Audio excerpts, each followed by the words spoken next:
കൃഷ്ണ ഗുരുവായൂരപ്പ ശരണം. പൊന്നുണ്ണിക്കണ്ണൻ്റെ ഉഷപ്പൂജാലങ്കാരം. രാവിലെ 4 മണിയോടുകൂടി മലർ നിവേദ്യം കഴിഞ്ഞ് ശ്രീകോവിൽ നട തുറന്നു. പൊന്നുണ്ണിക്കണ്ണൻ ശ്രീലകത്തതാ പുഞ്ചിരി തൂകി നിൽക്കണു. പൊന്നുണ്ണിക്കണ്ണൻ്റെ തിരുമുഖം ചന്ദനം ചാർത്തിയിട്ടുണ്ട്. നെറ്റിയിലൊരു സ്വർണ്ണഗോപിക്കുറി അണിയിച്ചിട്ടുണ്ട്. ചെവിയിൽ ചെവിപ്പൂക്കൾ വെച്ചിട്ടുണ്ട്.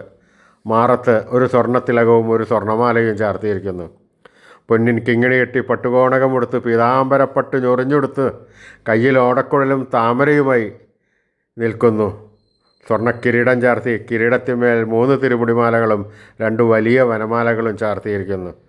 ആ പൊന്നുണ്ണിക്കണ്ണൻ്റെ ആ പുഞ്ചിരി, ആ നെയ്വിളക്കിൻ്റെ ശോഭയിൽ കാണാൻ എന്തൊരു ഭംഗിയാണെന്നോ. എല്ലാ ഭക്തന്മാരും ആ പൊന്നുണ്ണിക്കണ്ണനെ മനസ്സിൽ വിചാരിച്ചോളൂ, പ്രാർത്ഥിച്ചോളൂ. ആ കണ്ണൻ്റെ തൃക്കാൽക്കൽ വീണ് നമസ്കരിക്കുക. കണ്ണൻ്റെ അനുഗ്രഹം നമുക്ക് എപ്പോഴും ഉണ്ടാകും. ആ സ്നേഹത്തോടുകൂടി, ഭക്തിയോടുകൂടി, വിശ്വാസത്തോടുകൂടി കണ്ണൻ്റെ നാമങ്ങൾ ചൊല്ലിക്കോളൂ കേട്ടോ. കണ്ണൻ്റെ അനുഗ്രഹം എപ്പോഴും ഉണ്ടാവും. നാരായണ നാരായണ.